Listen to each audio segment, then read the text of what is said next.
Okay, folks, why don't we get started here? I'm Lyle Goldstein, visiting professor in the China Initiative here at Watson. It's my pleasure to host you for this afternoon's discussion.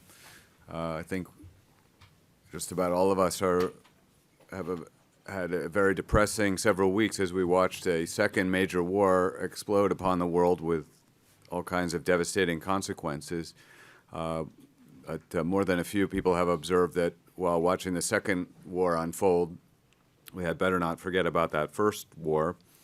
Of course, I don't need to tell you that that first war has caused many of us to consider that Russia is really the preeminent issue before the world today, and I can say as a child of the 1980s myself that I feel very much like we have returned to Cold War 2.0, and speaking for myself, have considerable reservations about that development and what it means for all of our futures. But I'm very pleased to host this talk today because we absolutely need to think very hard about Russia, although many of us probably are sort of tired of talking about Russia, right? We've been talking about, it seems like, almost nothing but Russia for the last decade, but we need to do it. We need to continue to do it very intensively. And today, we're so lucky to have one of our country's leading specialists on Russia joining us today. There's more seats up front still, folks. Come on in. And by all means, enjoy your lunch here. So let me introduce Thomas Graham. He is Distinguished Fellow at the Council on Foreign Relations. He served as the Senior Director for Russia on the National Security Council staff during the George W. Bush administration. He also served as a political officer in the U.S. Embassy in Moscow, both before and after the breakup of the Soviet Union. His writings on Russia and U.S.-Russian relations have appeared in all the big journals and newspapers: Foreign Affairs, Foreign Policy, New York Times, Financial Times, Washington Post, and the Wall Street Journal. Today, he's going to introduce his book, which I think could not possibly be more timely. I think you'll see the book on sale outside. I myself have not read it, but you might consult the Foreign Affairs piece that he published earlier, just a few weeks ago, which is, I think, suggests to all of us very strongly that we want to read this book. So anyway, Thomas, the floor is yours, and thanks for coming. Thank you very much, Lyle, for that introduction. And it's a real pleasure to be here at the Watson Institute to talk to you about Russia. Lyle mentioned the conflict in Ukraine, and obviously that has been the focus of our attention when it comes to Russia over the past couple of years. The conflict appears to have become a stalemate of sort. We're in a long war of attrition at this point. But I don't want to talk about the conflict per se today, because this conflict will end at some point. And what I want to focus on is sort of the longer term and how we think about Russia and our relationship with Russia over the long term. Because no matter how this conflict ends, it is clear that Russia is going to be a major challenge for the United States in the years ahead. Now, there's a lot of speculation of what will become of Russia at the end of the conflict. You hear some people talk about possible breakup of Russia along the lines of the Soviet Union a little over 30 years ago. I think that is very unlikely. Unlike the Soviet Union in its last years, Russia is held together by powerful centripetal forces. We think about patriotism, xenophobia, supply chains, critical infrastructure, not to mention the special services, which have a keen interest in being able to draw on the resources of this large country. We know that there are substantial minorities in Russia, the Tatars in particular, 3 to 4% of the population. There are whiffs of separatism. But the important point for us to remember is that this is a country that is largely ethnically Great Russian, 70 to 75% of the population. Now, the historians in the room here will correct me if I'm wrong, but I believe we have no case of an ethnically homogeneous country in the modern period breaking up from internal causes. So Russia is going to stay intact one way or another. Likewise, even if Russia is defeated in this conflict in Ukraine, we're not going to see a democratic breakthrough. Over the past couple of years, we've seen the Kremlin eviscerate the democratic opposition in Russia. You think of Alexei Navalny, the major figure, the major face of that opposition. He's sitting in a prison camp in Siberia at this point.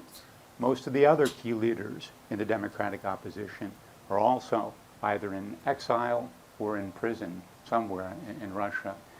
And during that time, the Kremlin has systematically dismantled the organization, the countrywide organization that Navalny had built up over the past five or more years.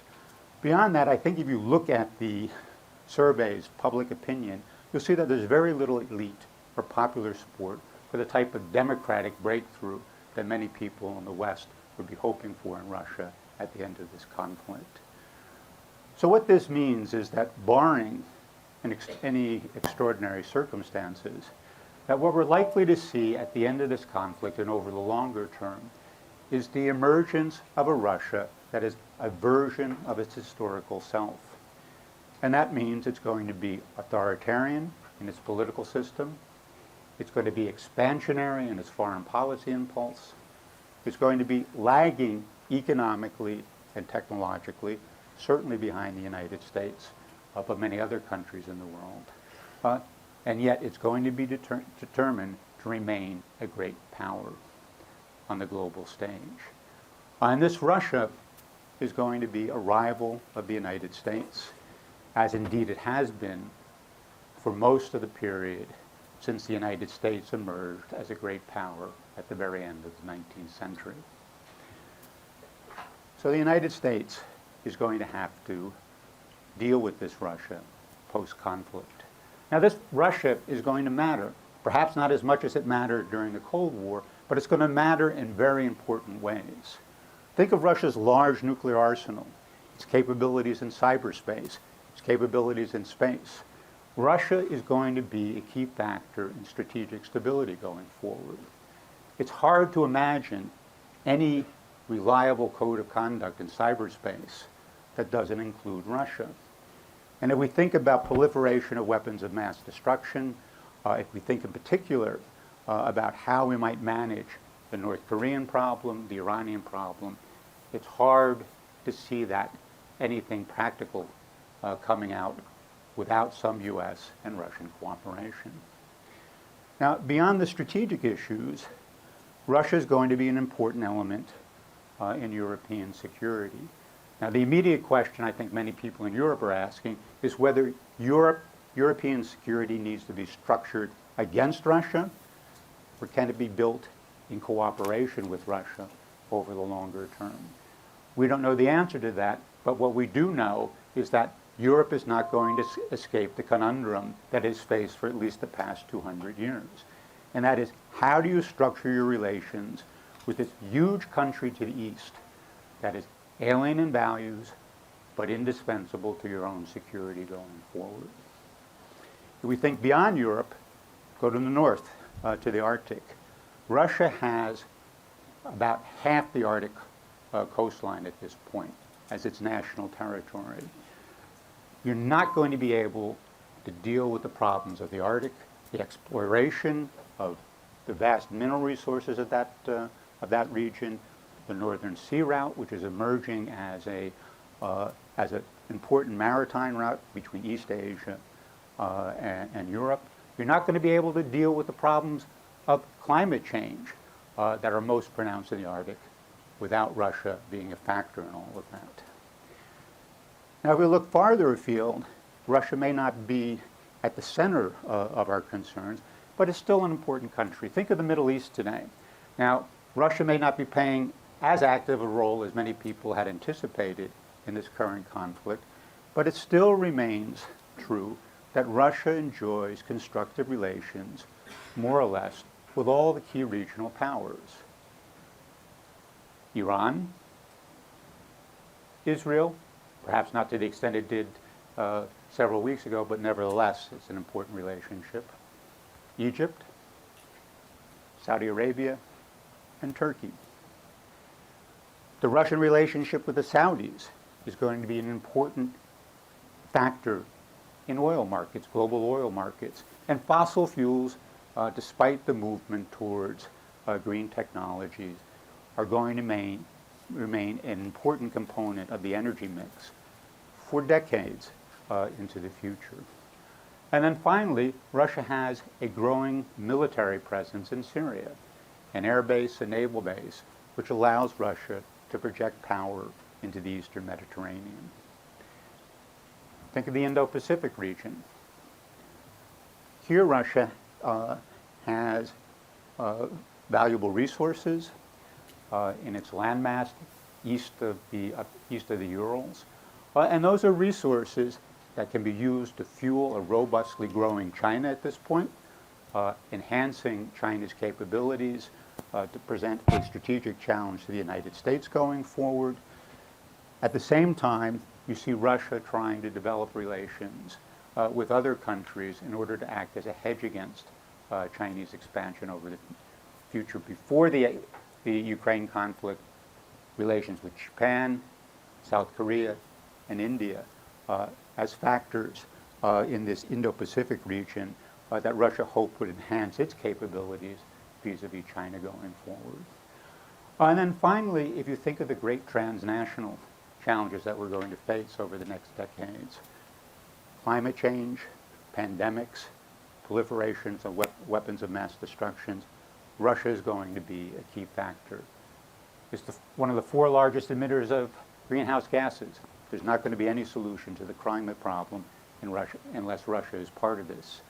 Russia has a long history in the development of vaccines and could be an important player in developing those vaccines that you'll need to deal with the pandemics that are coming down the road over the next decade and beyond. So the United States can't afford to ignore Russia. And the argument that I would make, which I think is contrary to the thinking in Washington today, is that our challenge is not to contain Russia so much in the future. The challenge is to structure a relationship with Russia, to harness Russian power and ambitions to the advance of American purposes on the global stage. Now, as we think about that, and we think about what we need to do with Russia over the next decade and beyond, there are 3 things that come to mind almost immediately. And these are the 3 things that were important during the Cold War and the Cold War relationship.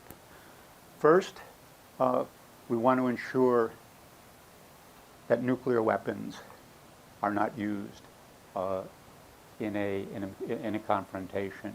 We need some level of peaceful coexistence with the Russians to ensure that we never get to a confrontation that risks a nuclear holocaust. Second, we're going to need to manage the geopolitical competition between Russia and the United States to ensure that crises don't spin out of control and lead to that type of direct military confrontation between our 2 countries that then carries the risk of the use of nuclear weapons. And third, we're going to need to find ways to cooperate with Russia on that limited range of transnational issues and challenges in which Russia has to be a player along with the United States and, of course, with a vast number of other countries in the world. And in the current environment, if we're thinking in terms of America's national interest, I think we ought to put on a 4th challenge, and that is how do we structure relations with Russia in order to best deal with the challenge that China is going to pose to us over the longer term? How do we use Russia to improve our position against the country we consider to be the peer strategic competitor on the global stage today? Now, if we're going to work on those 4 goals, I would argue that we need to think of Russia in a somewhat different fashion from the way they're thinking about Russia in Washington today. First, let's think about the issue of Russian strength. You can make an argument, and Washington has made this argument, that we need to weaken Russia in order to produce a situation where Russia can no longer threaten other European countries. We don't want to see a repetition of what's happening in Ukraine in the future. And there's a certain amount of logic to that argument. The problem, I think, is when it goes beyond simply weakening Russia to trying to cripple Russia. And you hear some talk about that in Washington. Certainly at the beginning of the conflict, the idea was that we would levy these sanctions to cripple the Russian economy. The point that I would make is that we do need Russia to have some level of strength in order to advance our own interest. At a minimum, we need a Russia that is going to be strong enough to reliably control the nuclear arsenal on its territory. We're going to need a Russia that is strong enough to prevent major instability across the country, instability that would inevitably flow over into neighboring regions. And if we're thinking about the challenges of climate change, we need a Russian and a Russian state that is strong enough to take on obligations as far as climate change is concerned and then reliably implement them.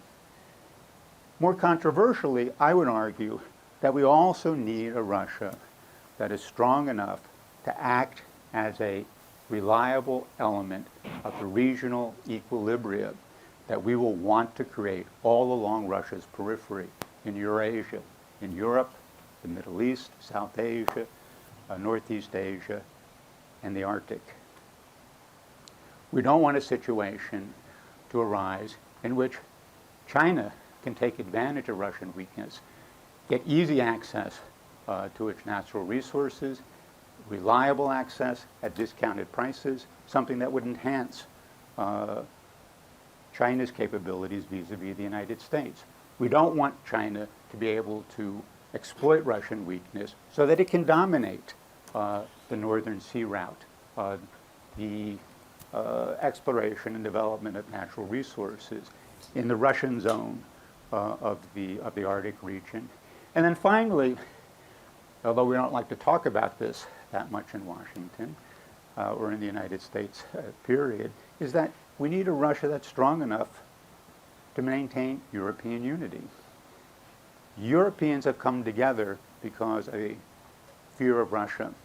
Now, we don't want it to be an exaggerated fear, but we want it to be enough so that the Europeans will understand that they need to remain united in order to deal with the challenges that they're going to face and we're going to face over the future.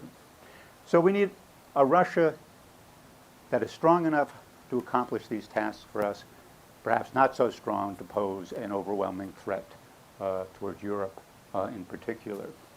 The second thing that we need to keep in mind, which runs somewhat contrary to where Washington is today, is that we need to be engaged with Russia. It is clear that Russia has isolated itself from Europe over the past couple of years, but we don't want Russia to be turned into an international pariah. We do need Russia to be an active player on the global stage, as said, for our own purposes, and also because many other countries feel that way as well, particularly outside of Europe. You think of India and China, for example. And so, as the acute phase of the conflict in Ukraine winds down, the United States needs to begin to reestablish a more normal diplomatic relationship with Russia. The one sort of caveat I would have put on this is that we need to understand that in the future, the relationship is not going to be so much run through bilateral relationships. The bilateral relationship with Russia has to be embedded in a larger multilateral framework, in part because many of the problems that we're going to deal with require multilateral solutions. So it's how we think about this relationship with Russia, how we embed it in multilateral forum will be the challenge that we will face over the long term. Now let me end with just some thoughts on, I think, three issues in particular that will dominate the agenda of U.S.-Russian relations over the next decade and beyond into the 21st century.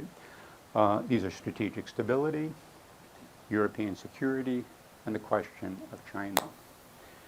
Strategic stability during the Cold War was largely based on bilateral relationships and bilateral agreements between the United States, the Soviet Union, and then finally Russia.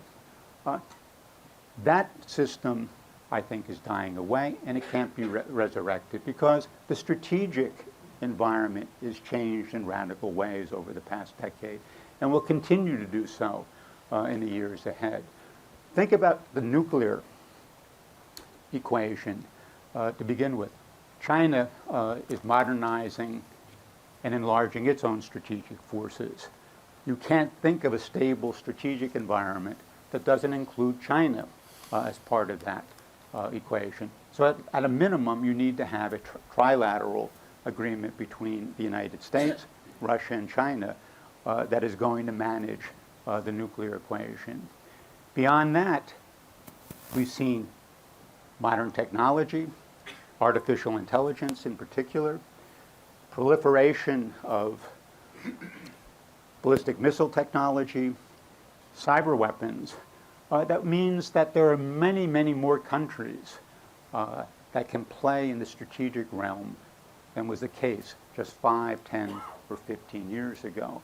And all these countries are going to have to be included in some way if we're going to have an enduring structure for strategic stability. So we're going to move away from strategic stability based on U.S.-Russian agreements to something that's more complicated.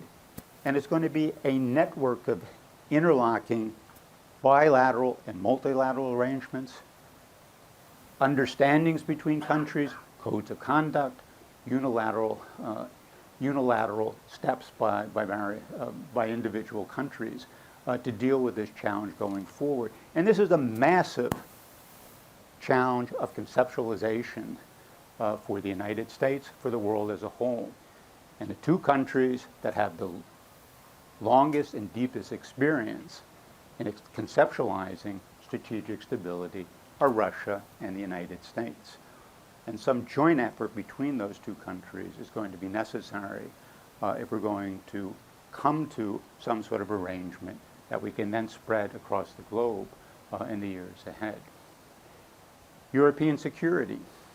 The challenge that we're going to face is how are we going to reconcile Russia to a situation in which it is no longer a player inside Europe. Russia sees the growing integration of Europe as a challenge in two ways.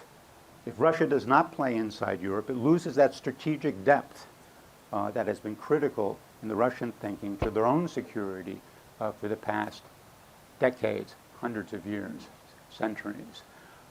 In addition, the consolidation of Europe, political foreign policy consolidation of Europe, puts on Russia's western border an entity that dwarfs Russia in population, resources, and power potential, much the way the United States dwarfs Russia today.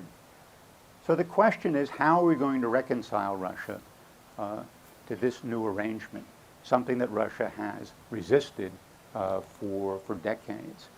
I think the answer is going to be some combination of arms control agreements, resurrecting some of the things that we did during the Cold War, except with the line moved hundreds of miles to the east from where it was during the Cold War. And we're also going to need to develop consultative mechanisms that give Russia some confidence that its security can be guaranteed against a very powerful Europe in close cooperation with the United States. We try to build those relationships over the past 20 years. You think of the NATO-Russia Council. The European Union had a relationship with Russia. The OSCE was supposed to be a consultative mechanism that helped deal with some questions that Russia had about its place in Europe. Those didn't work.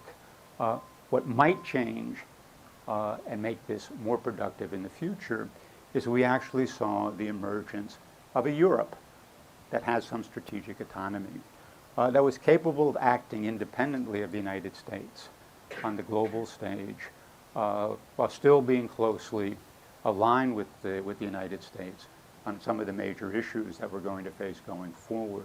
This would at least allow Russia to argue that in its relationships with Europe is not dealing with the collective West. It would have more room to maneuver. And that would be good for Russia. I would argue it would be good for Europe. And ultimately, it would be good for the United States. Finally, China. We've heard a lot of talk about this growing strategic alignment between Russia and China over the past few years. That is, the relationship is certainly much better than it has been historically, but the tensions of that relationship haven't disappeared.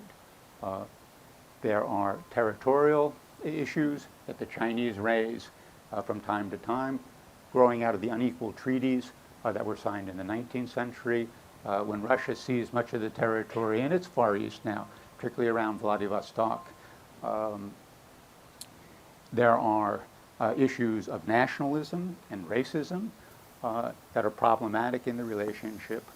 And then there's a psychological problem that Russia will face going forward, and that is the tremendous asymmetry in power between these two countries. One little factoid.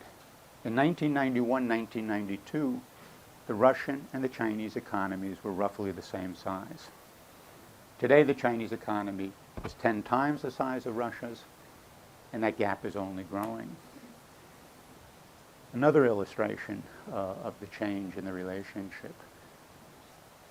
Just several weeks ago, the Chinese landed a lunar probe on the backside, on the dark side of the moon.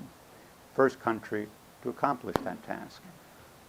Shortly after that, the Russians launched a lunar probe that crashed into the lunar surface.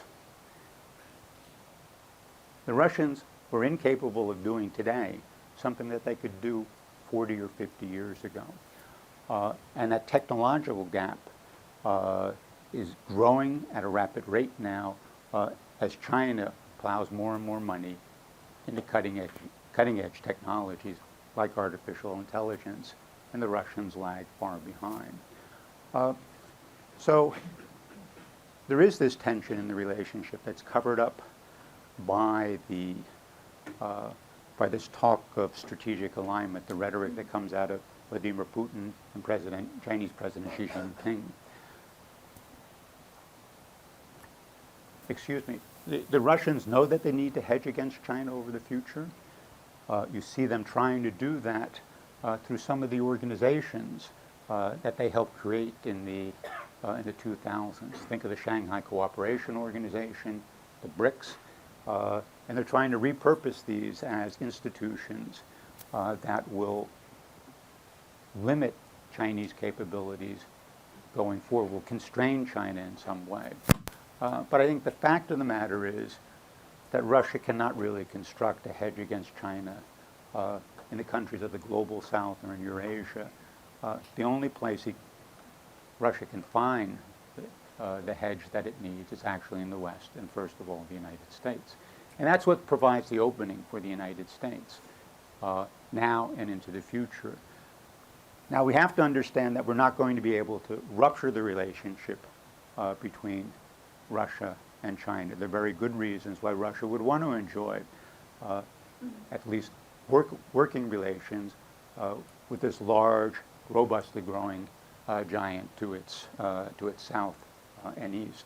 But we can attenuate that relationship to make sure that the relationship is not tilted so much in favor of China that it works not only to Russia's detriment, but to our own. And so what we want to do is to try to normalize our relationship with Russia so that in any deal that Moscow concludes with Beijing, whether it be political, geopolitical, commercial, or technological, is not tilted so much in Beijing's favor as it is now. So what we're trying to do is enhance Russian strategic autonomy, give it options so that it can deal with China in a way that is less subservient, plays more to Russia's interest, and therefore is advantageous to us in dealing with China over the long haul. Second thing we need to think about is how we're going to ease sanctions at the conclusion of the conflict in Ukraine. And here, one of the guiding principles should be that we ease sanctions in ways that facilitate the cooperation between American companies, European companies, South Korean and Japanese companies, in ways that get them engaged in Central Asia, the Russian Far East, and the Arctic, and again, in ways that provide some sort of competition to the Chinese going forward. So it's a way of using Russia and a relationship with Russia, if not to contain China, at least to channel China's own ambitions and its own powers in ways that are not detrimental to American strategic interests going forward. At the beginning of your talk, Sorry, can we, let's finish. Hold on. I've got 30 seconds left, and then I'll take your question. Okay? And so all this is a way of saying the United States is going to have to deal with Russia over the long run. Even when Russia is weak, it has an uncanny ability of imposing itself onto global geopolitics, becoming a challenge for the United States. As I said, the goal that we should have is not to contain Russia, not to defeat Russia, but to think of creative ways in which we can use Russia to advance our own interest going forward. And that means that we need to understand Russia as plainly as we can, without sentiment, and try to rebuild a relationship in ways that will get this relationship right and ways that would be beneficial to the United States over the next decades and beyond. And now I'll take the question. at the beginning of your talk, you mentioned that Russia might break up. You're trying to break up Russia. I was wondering, how could that possibly happen based on your talk? You said. No, I don't think Russia will break up. I don't see a scenario under which it would break. I think the conditions that obtain in Russia today are radically different from those that obtained in the Soviet Union in the late 1980s that led to the breakup of the Soviet Union. Russia has obviously elements, imperial elements, the Russian Federation today, but not nearly to the extent that the Soviet Union did. You don't see those ethnic republics along the periphery, Ukraine, Georgia, in particular the Baltic states, that were main factors in pushing against the Soviet Union, trying to gain greater independence and autonomy from Moscow. You have ethnically dominated regions in Russia, but they all more or less are in the North Caucasus, a very small part of Russian territory, a very small share of the Russian population. Even if they were to break away under some circumstances, that would hardly be equivalent to the breakup of Russia itself. Russia would still be a huge country, still the largest country in the world, still would span 11 time zones, still would have the largest natural endowment of any country in the world, and would continue to be a significant problem for a challenge for the United States. So again, I don't see breakup as a likely scenario going forward. Right here? Sorry, I was wondering, just given the current war in Ukraine, as well as the other things you've been talking about, I'm wondering whether in the near future you can see the downward trajectory of U.S. relations with Russia improving, and how do you think the United States should go about that given the war in Ukraine? Well, I mean, look, the war in Ukraine obviously dominates the agenda. at this point. I think the administration is focused largely on the conflict element of this, right? The supply of weapons to Ukraine, the rallying of the Western world in support of Ukraine on the diplomatic and security level. What's been missing, I would argue, in the administration's policy up to this point is the diplomatic element, and that we do need some sort of channels of communication with Russia, reliable channels of communication, that at a minimum, at this point, provide us a better understanding of what Russia is thinking, how they define their interests, how they define their goals. We also need those channels of communication so that we can convey to the Russian side as clearly as possible what our interests are, what our motivations are, what we're prepared to do as well, so that we avoid this conflict escalating to a level that neither country wants at this point. Over the longer term, as this conflict dies down, we don't know when that will be, you will begin the process of trying to rebuild relations. We still have to think about European security. That will require some conversations with Russia. Strategic stability will require some conversations with Russia. It's not going to be a partnership. That's not what we're talking about.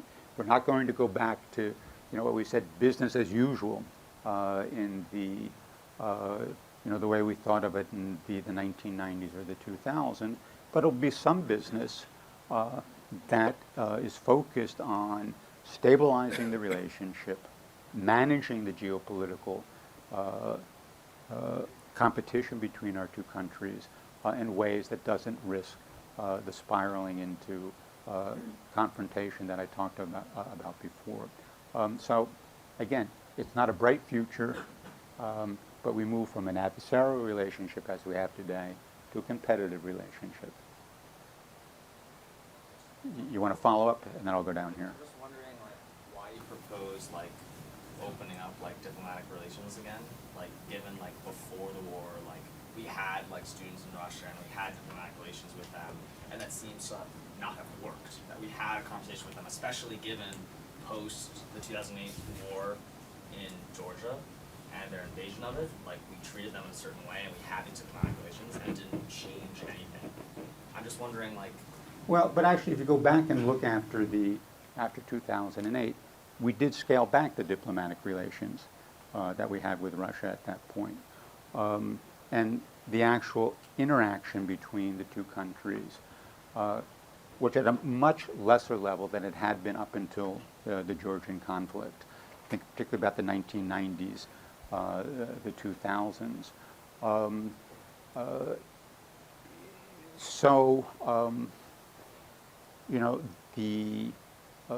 The interest that we had, the concerns that we had, were not as clearly conveyed to Moscow as they could have, and we had a much lesser understanding of what their interests are as well. Also, I think you need to understand that in sort of the broad context of U.S. foreign policy, Russia was demoted in many ways. If you think of the way this administration came in, if you look at its national security strategy, it's all about China. It's all about China. We wanted to, as the administration said, have a particular relationship with Russia, set up a few things and then sort of park the relationship over here in the corner and hope that it wouldn't cause any problems for us. Turned out to be otherwise. The second question that you asked, I think that we shouldn't exaggerate the roles that people-to-people exchanges play in our relationship with Russia. It didn't act as a bulwark against deterioration in the relationship. If you look at what in fact happened, the business relationship basically fell apart because of the conflict. The expert communities cut off ties with one another. That was not the way it was supposed to work, but that's the reality of it. All that said, in the future, you still need reliable channels of communication. You need to be able to convey to the Russian side what it is you hope to do, what your concerns are, how you define your own interests. We need to hear that from the Russians as a way of managing what is going to be a very complex and challenging relationship in the future. Down here. So my question is related to the security agreement, and Russia is a part of that. How would you see that agreement and that mechanism considering the Budapest Memorandum experience, which was signed 20 years ago? And I would also like you to comment on Budapest Memorandum and what was kind of attempt to, I guess, to establish security, and it didn't work. Could you repeat the question? Yeah, the question is, I guess the question is how you establish security with the Russians going forward, particularly looking at the experience of the Budapest Memorandum, which didn't provide the type of security that the Ukrainians hoped for at that point. The Budapest Memorandum exists in a particular time and space and was part of a broader negotiation that was to persuade the Ukrainians to give up their Soviet nuclear arsenal, to send the nuclear weapons back to Russia for dismantlement, and also to,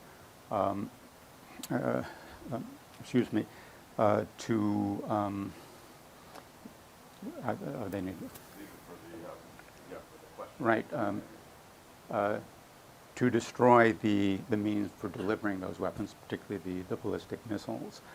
UK, the United States, and Russia were the key elements of that. Those were assurances, as any Ukrainian will tell you at this point. They weren't security guarantees. I know. Those were assurances. There was no way to enforce that agreement, and indeed nothing that obliged the signatories of that to enforce that agreement.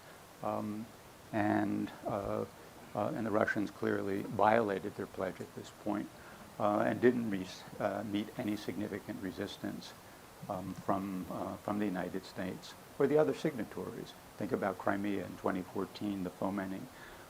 So going forward, the security guarantees and the structure is going to have to be of a different order. If Ukraine is going to feel secure, if Europe is going to feel secure, and we also have an arrangement that minimally satisfies Russia so that it's not inclined to use force to try to expand its sphere of influence in its neighborhood. We go back to some of the things that we did during the Cold War, the various arms control agreements that led to transparency, created distance between opposing forces, put limits on deployment and so forth, that worked for 30, 40 years and were quite durable until quite recently. With Ukraine, there has to be a way of providing Ukraine with greater security guarantees than it had before. Some of this will be in support and helping Ukraine build up its own defense forces so that it is a formidable military power on the continent, which will act as something of a deterrent with Russia. Some of it will come in the form of closer security cooperation between European countries, particularly the United States, with Ukraine. And at the end of the day, there's a possibility of NATO membership that would also provide an added element of security. We're not trying to build a structure in which is based on trust of what the Russians are going to do. What we want to do is build a structure where we have trust that if the Russians cheat on arms control agreements, we will be able to identify that in good enough time to respond in a timely fashion. Hold on, can we use the microphone? Just, there are people, listening to this like as a webinar, so. So follow-up question, you mentioned that we need to understand Russia and their interest, and their interest in for Ukraine not being a member of NATO. And it's one of the mechanisms you mentioned as a guarantee security for Ukraine. So what? Look, understanding Russia doesn't mean agreeing with Russia, right? We need to understand what's driving their policy, how they think about their security, as we shape our own policy in response to that. As I said, stress again, understanding Russia doesn't mean that we're agreeing with Russia. Taking Russia's interests into account doesn't mean that we give Russia everything that it wants. But it has to be an element that shapes the way we think about our own policy and the response. Russia, as I said, is expansionary in impulse. It has seen its security historically in creating strategic depth, moving the borders as far away from the Russian heartland as possible, particularly in a Western direction when it comes to Europe. You know, we're not going and have no interest in the Russian expanding as far west as they can into the middle of Germany, for example. But the response to that is in large part, I would argue, building strong, prosperous states along Russia's borders, well-ordered states that have provided barriers to Russian expansion westward historically. That's the challenge in Ukraine going forward. So when we think about the future and the future of Ukrainian security, some of that clearly comes from its relationship with the West, the United States in particular, security, closer security cooperation, closer military cooperation, investment in the modernization of the Ukrainian military defense complex. But it also requires changes inside Ukraine, the types of reforms that move beyond this oligarchic system that has dominated Ukraine and turns it into a well-ordered society that is actually anchored in Europe, both politically, economically, in terms of its values. So when we look at the present conflict, you know, much of the attention is focused on the battlefield and you know, what we need to provide the Ukrainians so that they can either regain the territories that the Russians have seized, or prevent the Russians from seizing more territory. The point I would make is that even when the military part of this conflict ends, there's still a larger process of rebuilding Ukraine that we need to bear in mind. So think of this as not simply a military problem. This is a political problem. It's a military problem. It's a question that is resolved not in 1 or 2 years. It's a 10 to 15-year project. And we need to get our minds around that if we're going to come out of the conflict in a way that is advantageous to us and provides the basis for a more durable European security architecture in the future. Again, not by giving the Russians everything they want, but by understanding what is driving them and what the appropriate responses are that will reconcile them to an outcome that is somewhat lesser than what they're hoping for at this point. Over here? Yeah. You talked about global south and Russia trying to hedge its relationship with China and global south not providing enough. That's why sort of, it'll be in Russian interest to talk to United States and deal with it. But somehow I feel that you don't mention India, which is a very important player. And India is very much interested as well in pivoting Russia versus China. So do you know something about India, which I don't, that India is not a player, No. India is not important? India is a player. India is important. India does have an interest in maintaining a good working relationship with Russia because it is concerned about China.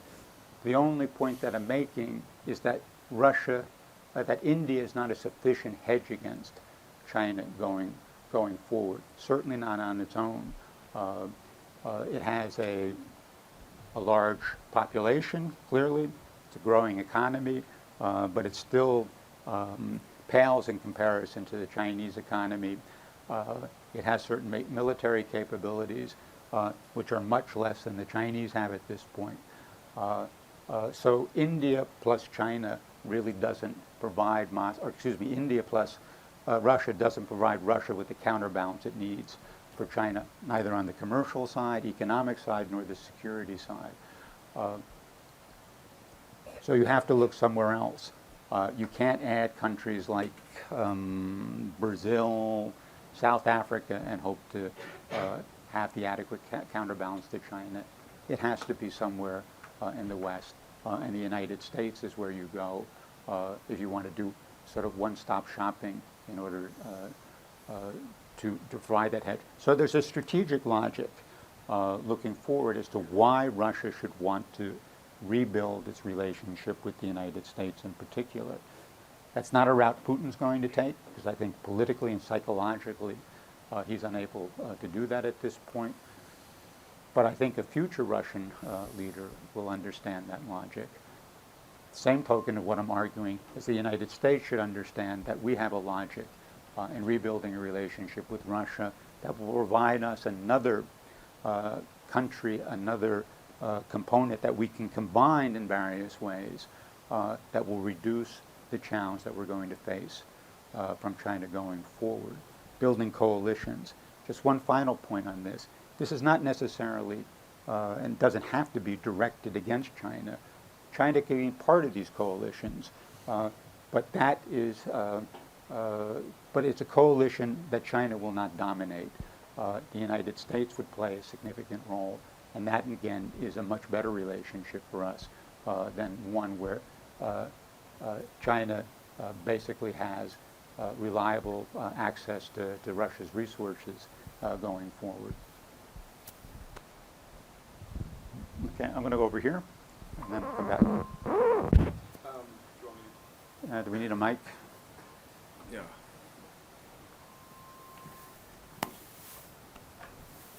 Thank you so much.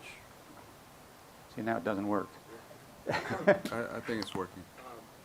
Is it? Yep. Yes. So thank you so much for your talk. I guess you mentioned a lot. The reason behind a lot of the current thinking is perhaps not fully taking account Russian interests into the present geopolitical kind of decisions that are being made in Washington. But you also said that it will be the next leader after Putin that will actually make some of these more important decisions. So to what extent do you think that this compatibility, or at least somewhat integration of Russia back into existing security frameworks, will require a change in the mentality of the Russian side? Because post-91, we saw the arise of the myth of the West promised us not 1 meter eastwards, and they lied. You saw 30 years of indoctrination inside Russia to portray themselves as this victim of the great Western lie.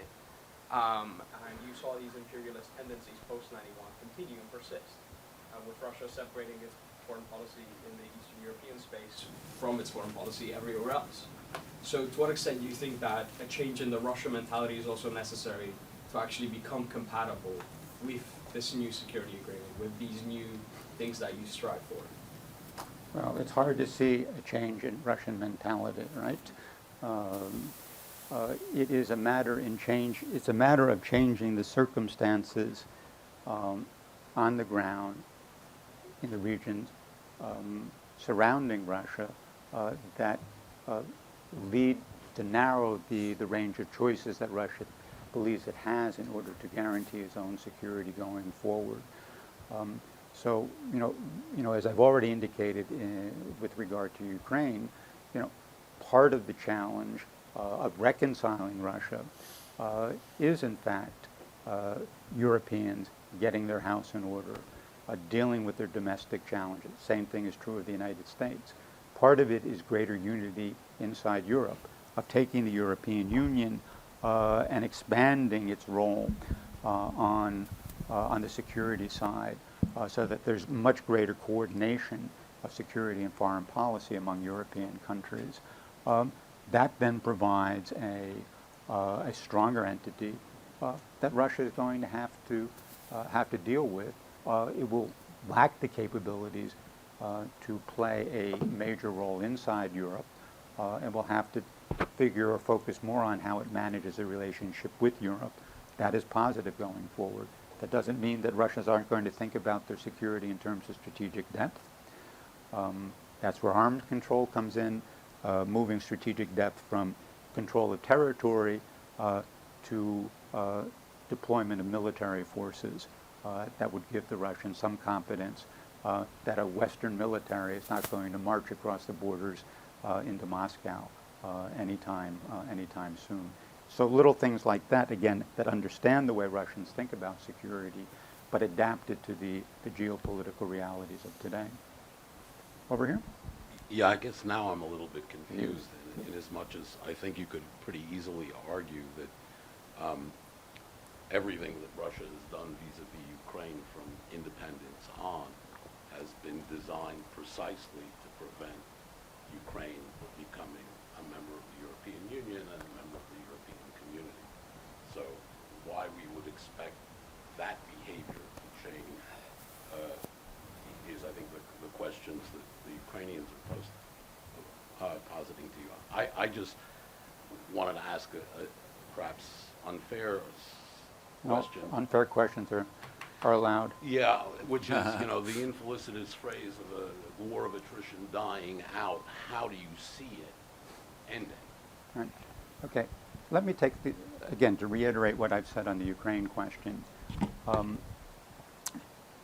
You're absolutely right about Russian attitudes towards this. If you looked at the way Russians have talked about Ukraine, never really genuinely reconciled themselves to an independent Ukraine. And that goes across the board. Even people that we thought of as sort of, in quotes, Democrats back in the 1990s questioned whether Crimea should be left with Ukraine in a post-Soviet environment, whether the Donbass should be part of Ukraine or not. So that's deep-seated in Russian thinking. The problem has been that we haven't seen Ukraine develop the types of political institutions over time that would have led to greater economic prosperity, a stronger political system that would have fostered ties with the West. I don't want to absolve Ukrainians from their own sins, but it does seem that at every moment that they make an attempt, the next reaction is Russian interference from 2005 to 2014. Yeah, no, I understand that. But all I'm saying is that Ukrainians also bear some responsibility for what has happened in their own country. And we, in the way we've dealt with Ukraine, have also borne a certain amount of responsibility for what we've had. So the situation is the situation it is. We're not going to change, I think, in a dramatic way, Russian attitudes towards Ukraine. What we need to do is change the situation on the ground in Ukraine in ways that make it less likely that Russian interference is going to produce the type of outcomes that Russia wants. How does this war end? That's the question everybody wants the answer to at this point, right?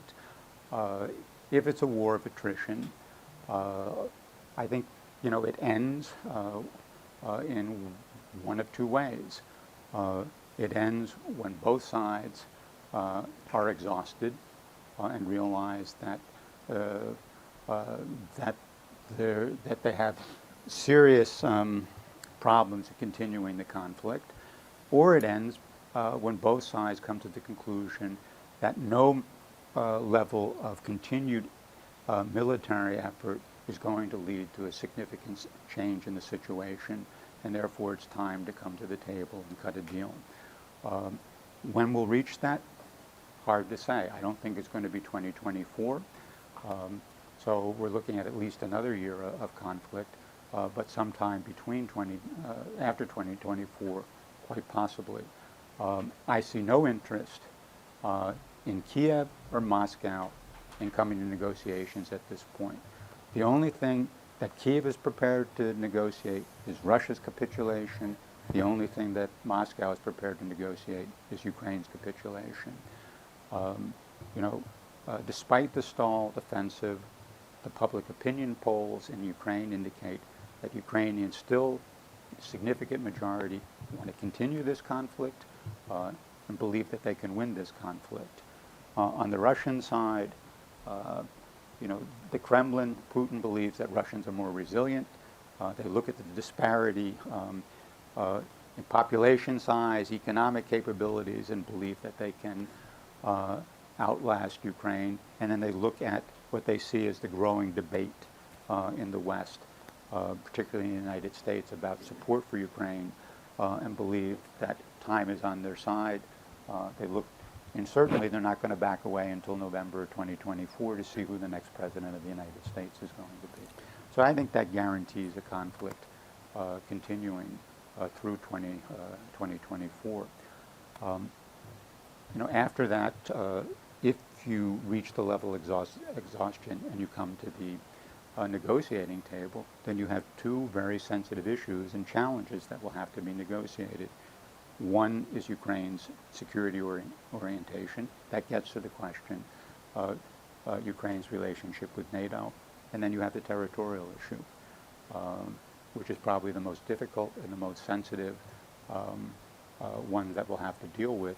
But some sort of solution will have to be arrived at if we want more than a temporary respite from this conflict. Let me just interrupt for a minute here and suggest that I know many of you are extremely busy. I've talked with Tom, and we're going to go to 1:30. There's a lot more to discuss, I think. I'll pitch a question too, but those of you, I know you all are so busy that it's perfectly fine to get up and go whenever you need to go. But we'll go another almost half an hour. So let me. I'd like to ask a quick question about Russia-China relations. Seems to me a lot of your argument seems to rest on that critical point, and so I can maybe offer a little bit of a Chinese perspective. Although I will say when you look at the Russian commentator class, at least on Russian television these days, they are so effusive in their praise of Xi Jinping and the Russia-China relationship. It seems that they're quite accommodating to their permanent junior status, as you put it. But I guess if I were to play, I generally agree with your take, but if I were to play devil's advocate a little bit, I'd maybe say, are you, perhaps exaggerating the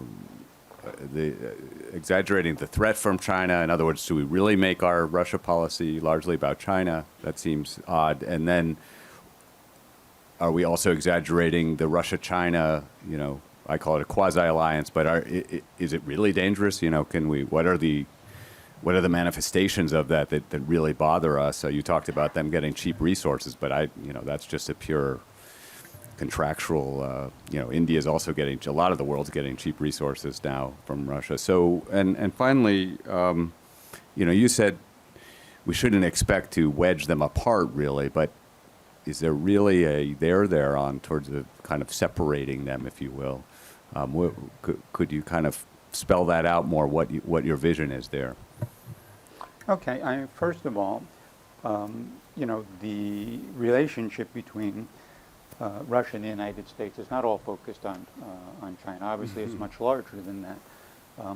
We've already talked a little bit about strategic stability. There may be a Chinese element to that, but that is much larger than simply managing the relationship with China going forward. That has a global aspect to it. Same thing is true of things like climate change, proliferation of weapons of mass destruction, and so forth will also have to be an essential part of the U.S.-Russia relationship, European security.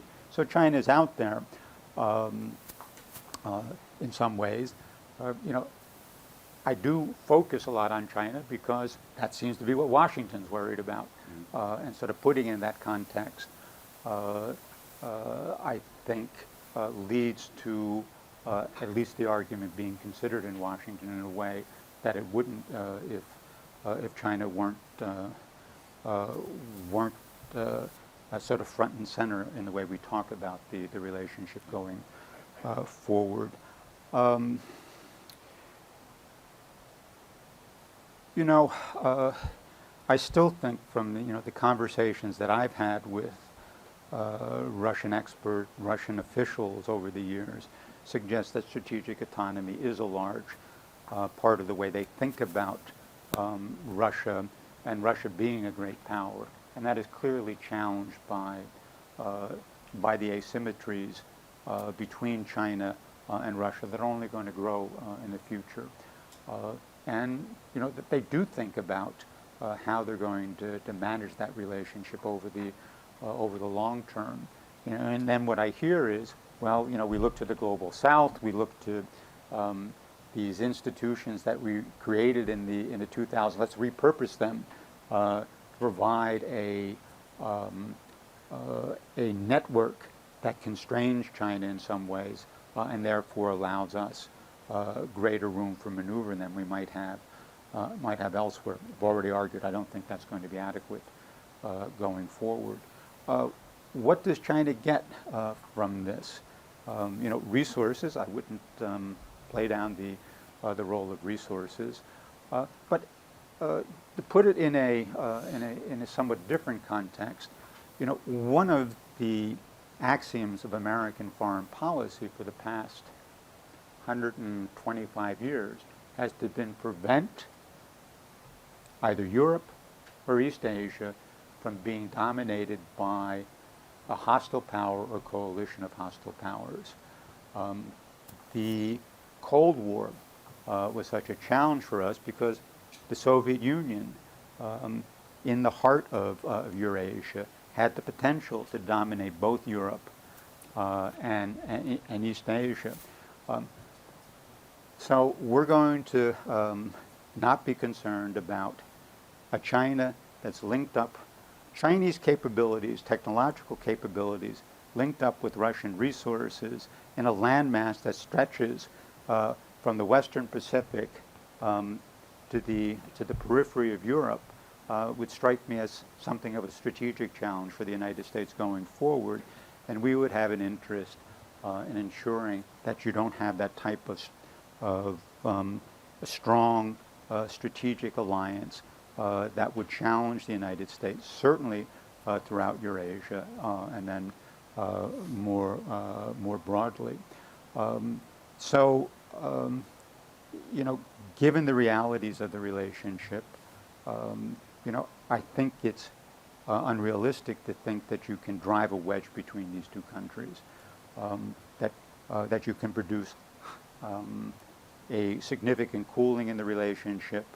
The best you can hope is to rebalance the relationship in ways that are less favorable to Beijing, more favorable to Moscow, and therefore in the broader geopolitical context, more favorable to the United States. So again, it's not a policy of big ambitions. It's not radically changing the geopolitical landscape, but it's managing the geopolitical landscape in a way that makes the world a little bit better and a little bit safer for the United States. And that is in accord with sort of one of the arguments that I make in the way we think about American policy going forward, is that we shouldn't think about these, as I said, what's the appropriate term, sort of radical breaks that shift the global balance in favor of the United States. What we need is a policy that advances our interest incrementally. So it's the accumulation of incremental advantages over time that gets us to where we want to be in the long run, as opposed to trying to force some sort of confrontation that leads to a decision in the immediate future that is radically good for the United States. I don't think that that's the way the world actually operates. I think there's certain dangers in that. And I also think it gets us focused too much on the short term and not enough on what the long-term interests of the United States are and what's the best way of pursuing those interests. Down here. Yeah, great talk. Extremely insightful. Thank you very much. Just to follow this gentleman's thought process about national mentality. Now, as we all know, the mindset of a nation and its people, right, are by and large affected by the history. The history of Russia is horrendous. And the Russian Empire itself is a relatively recent event historically. And the Russian actually produced the most great literature of human trauma. Do you think the Russian and still, suffer from post-traumatic syndrome? That explains their behavior, right?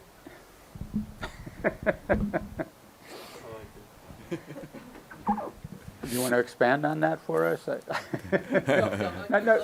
From a doctor. Actually, I'm a physician. Okay, I'm a physician, and if I'm a patient and who sustained post-traumatic syndrome, I will interpret reality according to his perception, not mine. So in foreign policy, right, how you deal with your counterpart is to understand their mindset. Absolutely.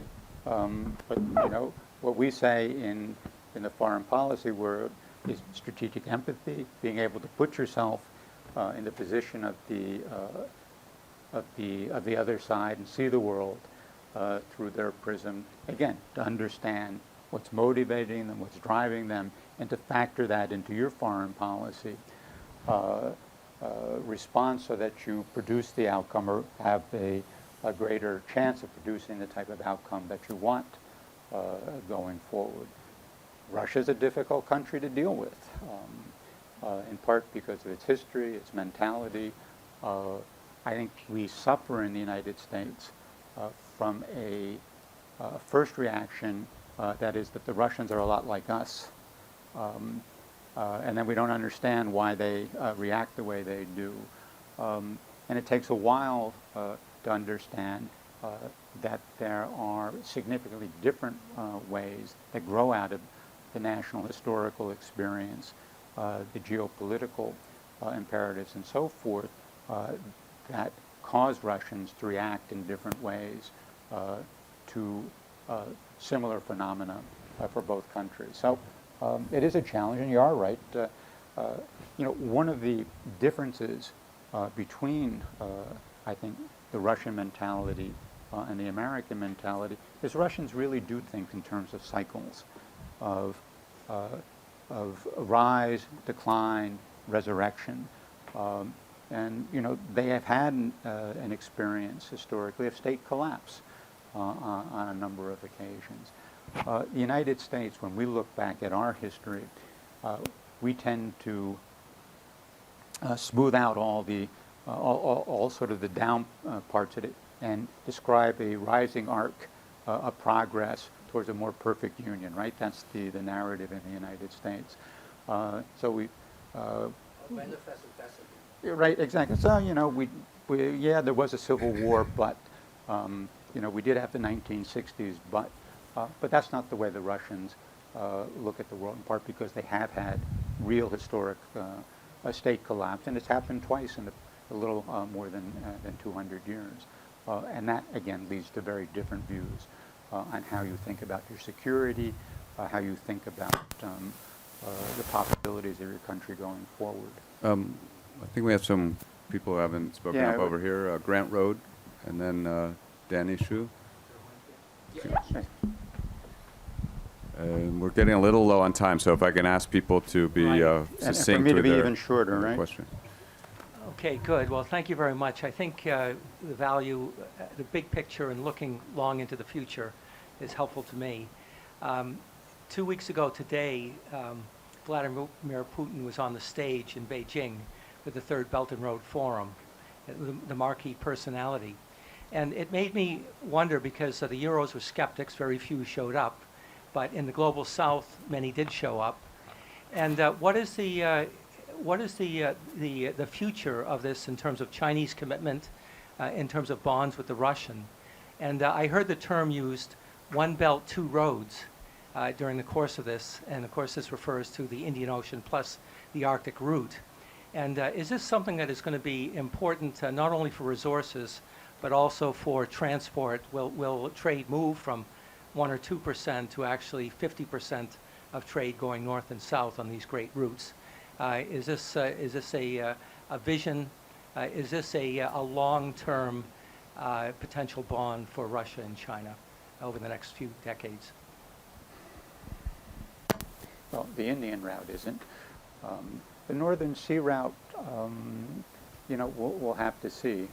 So much of that depends on the pace of warming in the Arctic and how the extent to which that route actually opens up in certain ways.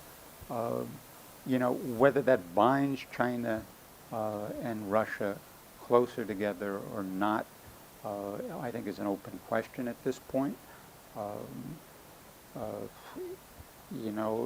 It'll boil down to what sort of advantage the Russians get out of Chinese vessels traversing that route. There'll also be a lot of European and other as well, so there'll be some sort of competition there. How much the Chinese are going to invest in the development of the infrastructure that will facilitate maritime trade across that route is an open question. To this point, despite the rhetoric, the Chinese have invested very little in Russia. They've exploited opportunities so that the withdrawal of Western companies withdrawal of Western product from Russia has led to an increase in Chinese product inside Russia. Automobiles, for example.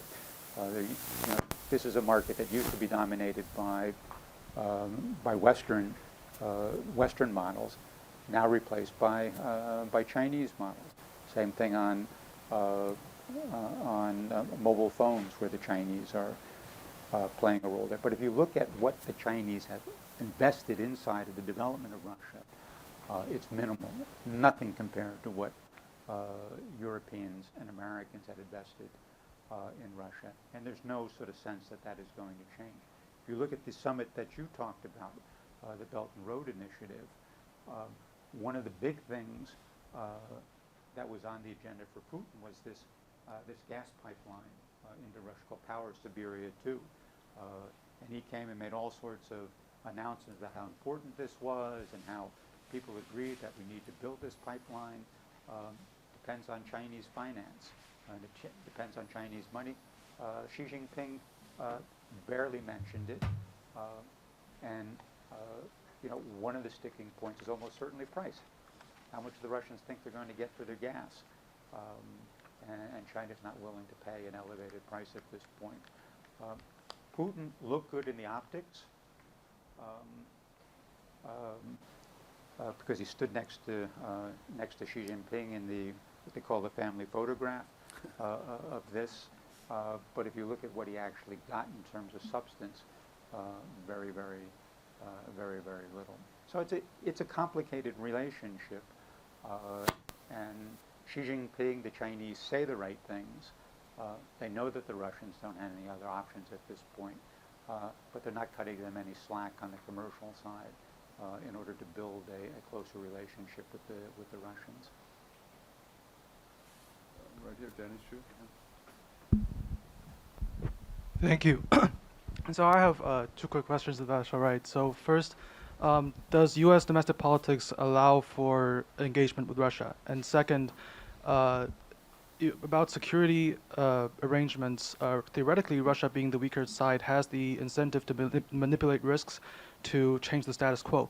So will Russia be open to security arrangements with the United States? And I think you mentioned potential punishment mechanisms, but wouldn't that make us further disincentivize Russians to engage in security with the United States? Thank you. Give me the last question again, sir.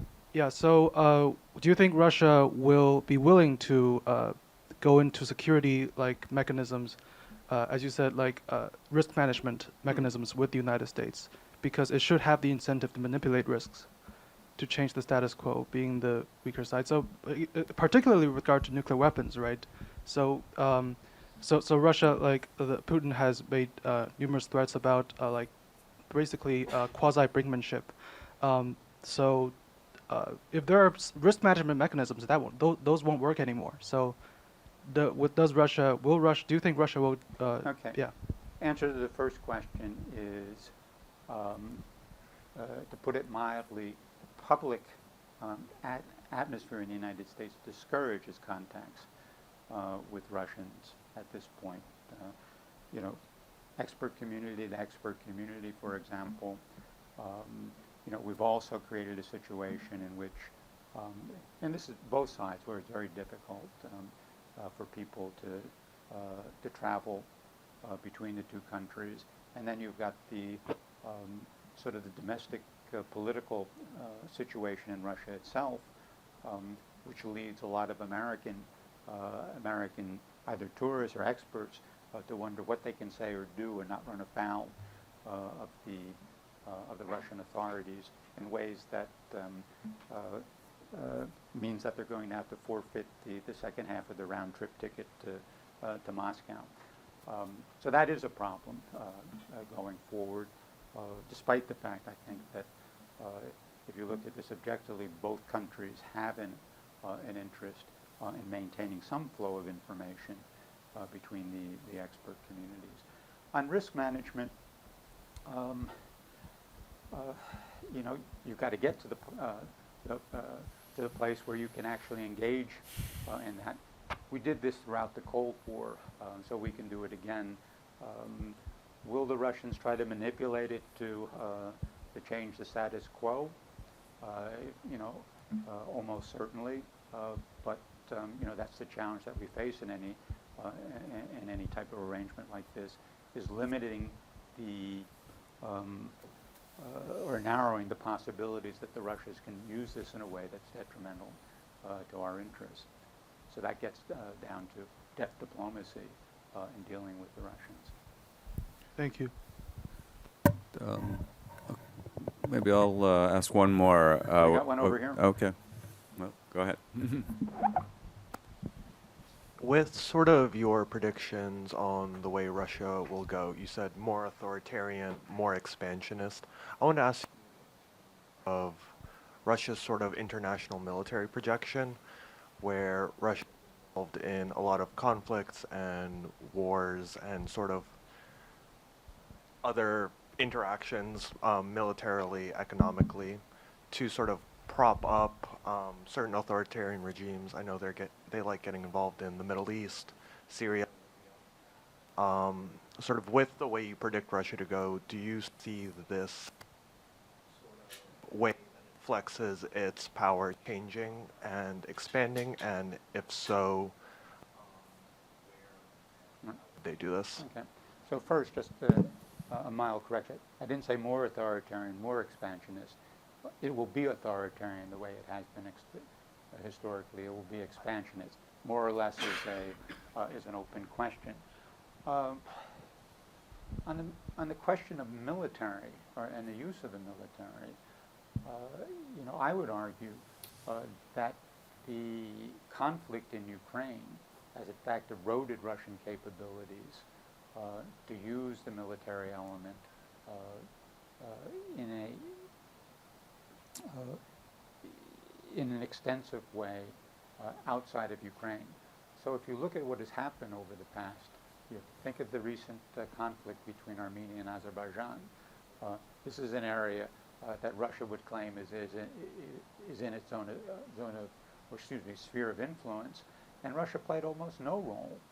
Certainly didn't prevent the Azerbaijanis from overrunning Karabakh, despite the fact that they had a peacekeeping force on the ground there.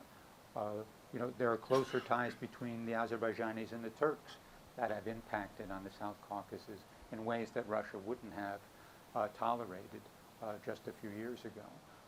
You see something similar happening in Central Asia, where tensions between, for example, the Kyrgyz and the Tajiks, that the Russians would have diffused through the use of, or at least the threat of use of military force, is no longer there.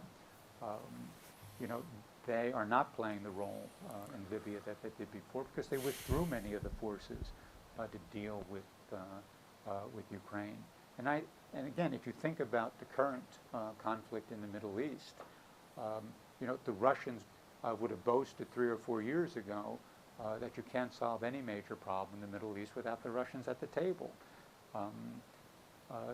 It's hard to see the Russians playing an active and constructive role in the Middle East at this point. They're a peripheral player in the conflict. Do you think it'll re-escalate after the war is over and it can Well, their business then the question is, how do you rebuild?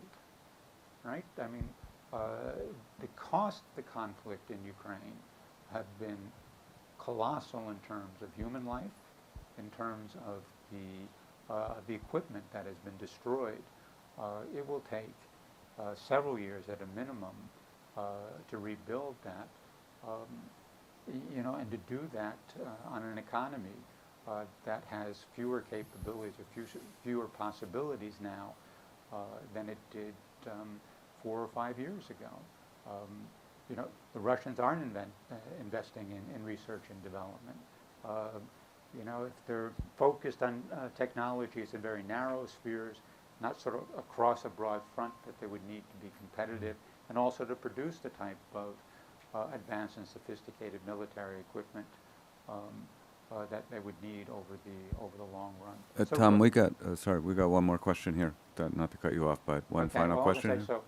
Over the long term, they've got problems that have grown out of, I think, a strategic miscalculation, to put it mildly, in Ukraine. Yeah. And we'll take the last question. Hello, thank you for coming. I want to highlight a few things, and I'll take the contrarian view on this one. Good. So, looking at what we thought Russia was going into this war that has now been ongoing with the Ukraine, and we completely overestimated them. Your thoughts now with what's happening internally to Russia, and how with access to a lot of information, you see the younger generation changing their tune as compared to what the old Soviet Union used to be and some of the remnants that remain.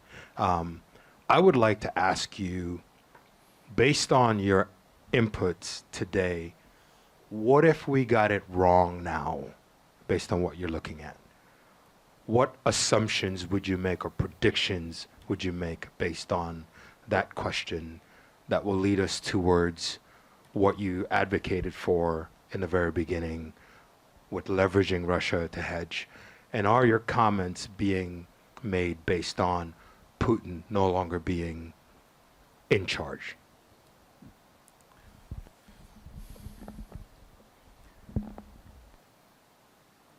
To a certain extent,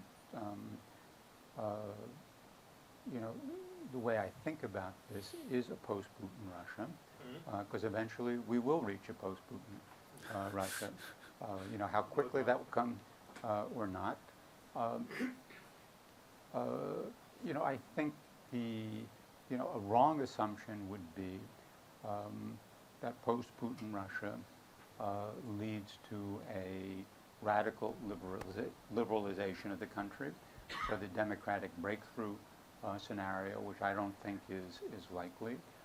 And I don't believe that, again, if you look at the attitudes of the younger generation, it doesn't really support a radical democratic breakthrough. We tend to focus in the West on those 300,000 or so Russians that left Russia when partial mobilization was declared in September of last year, and paid no attention to the 300,000 that actually were mobilized and went to the front in Ukraine.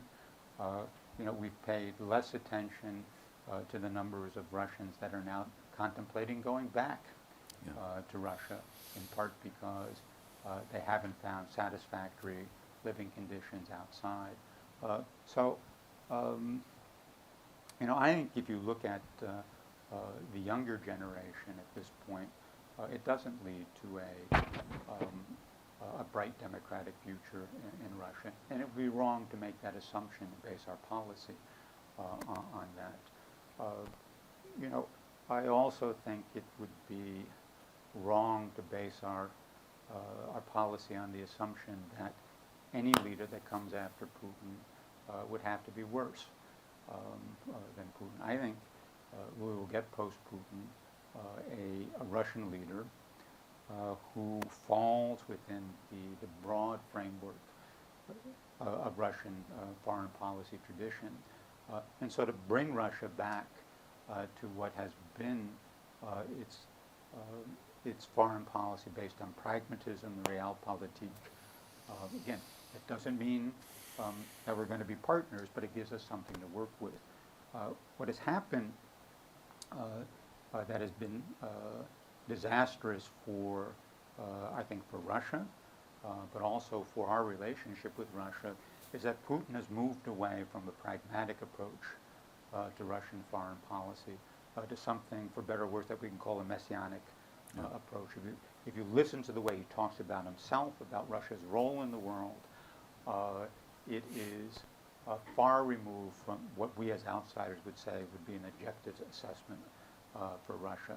So this idea that he's some sort of great czar and that he's going to regather Russian lands, that Russia has become the leader of a global anti-colonial movement, strikes me as somewhat far-fetched, in part because the global South is not looking to Russia for a leader. No matter what the grievances they might have with the West, they certainly don't want to have a type of relationship with the West that Russia has at this point. You know, they want to rebalance it in certain ways that are more favorable to them, but they don't want to rupture with the West. And Putin has very much focused on rupturing relations with the West over the past year and a half and perhaps slightly longer. So getting beyond Putin to a more sort of pragmatic, rationally based Russian foreign policy, even if Russia is a competitor, will be better for us and ease the challenge we have of dealing with Russia than the one that we would have, that we'll continue to face with Putin in charge. Okay, folks. Well, thank you so much for joining us. Thomas Graham, it's a very fascinating vision you shared with us, and I urge everyone to take a very close look at Getting Russia Right, which should be on sale outside, but this is, I think, an extremely important book.